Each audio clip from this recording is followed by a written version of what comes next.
जय श्री राम। श्री राम को जब भी कोई पुकारता है तो उनका उत्तर अवश्य आता है। तुम जितना तड़प से उन्हें पुकारोगे उतनी ही जल्दी उनका जवाब आएगा। इसलिए कहा गया है कि भगवान को कभी दोष मत देना, भगवान हमारी सुनता नहीं।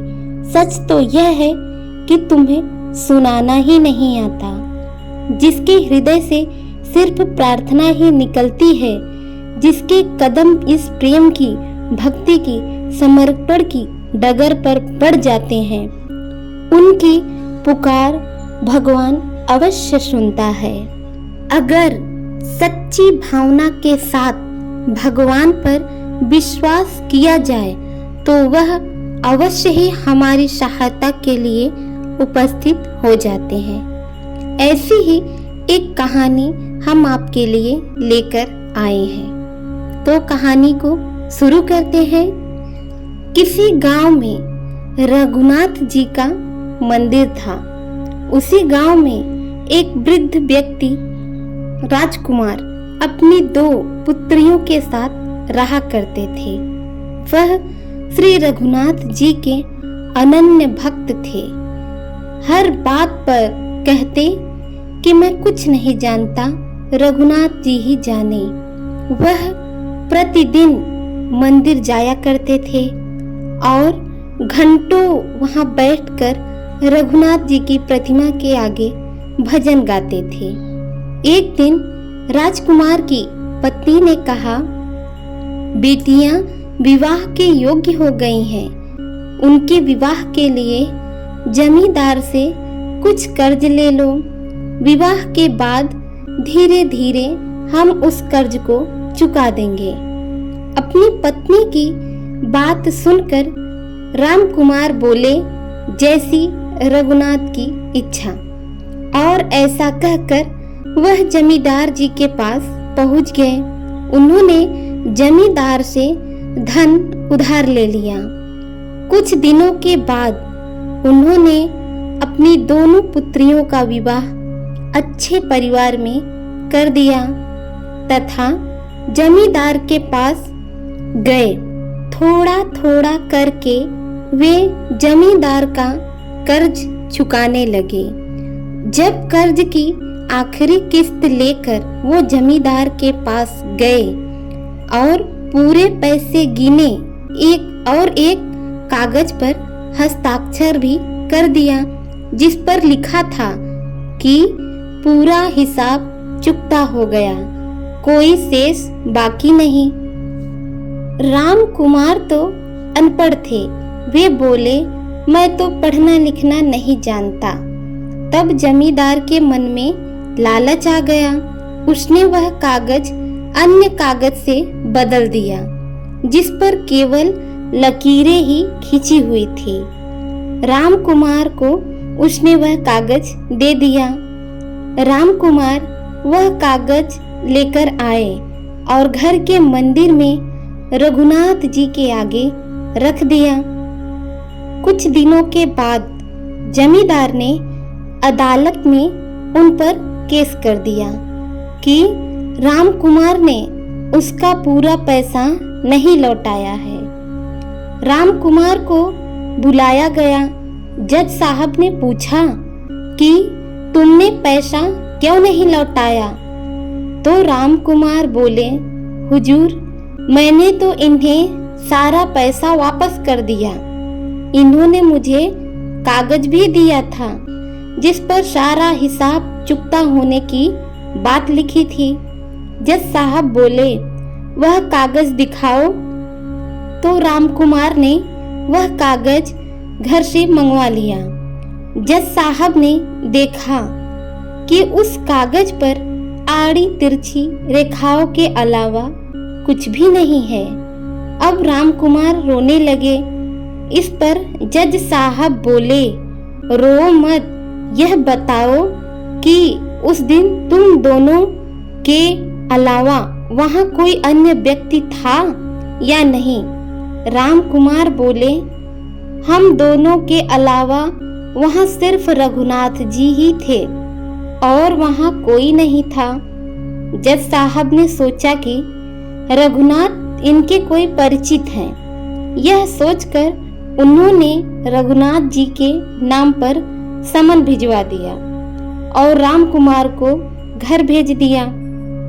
अदालत का कर्मचारी समन लेकर पूरे गांव में घूमता रहा, पर रघुनाथ जी का नाम कोई भी व्यक्ति उसे नहीं मिला।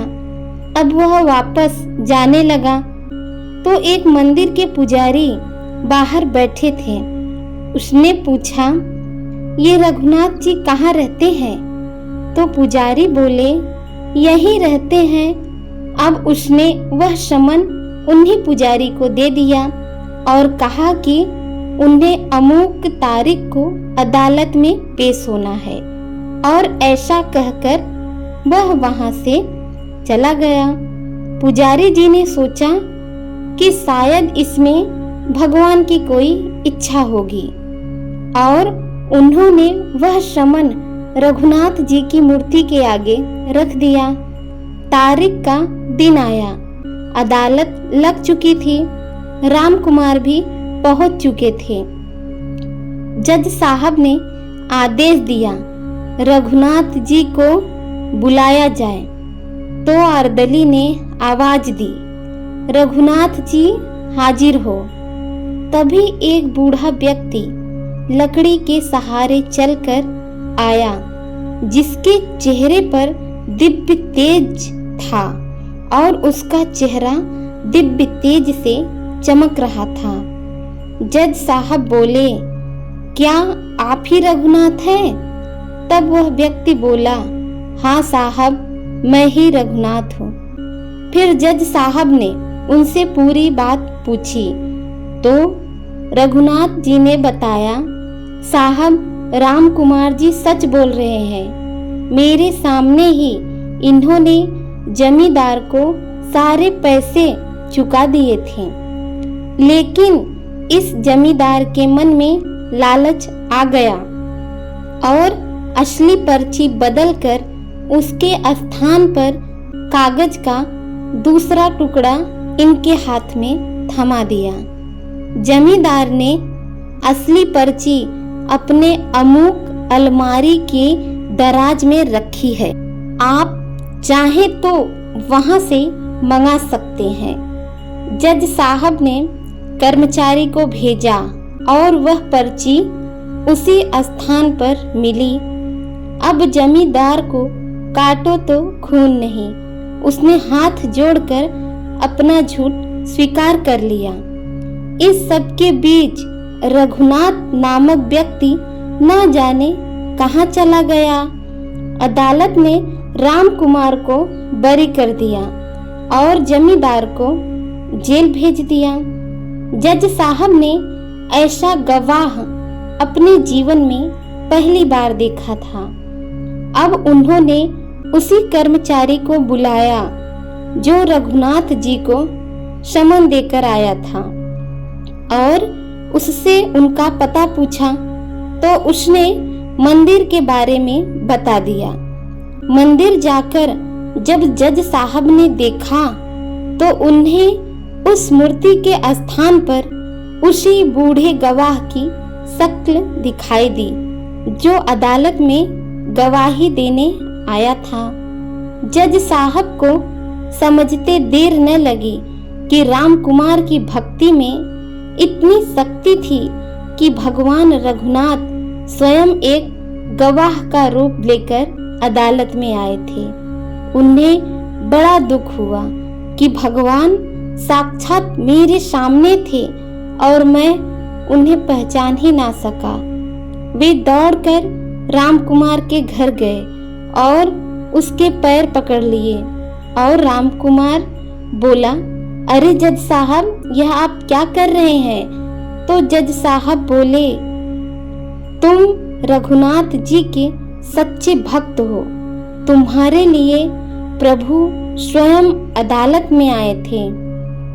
राम कुमार ने हमेशा की तरह भोलेपन से जवाब दिया, मैं कुछ नहीं जानता साहब, सब रघुनाथ जी ही जाने।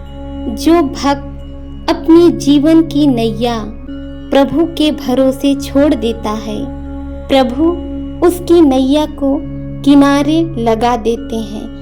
इसीलिए हमें प्रभु की शरण लेनी चाहिए।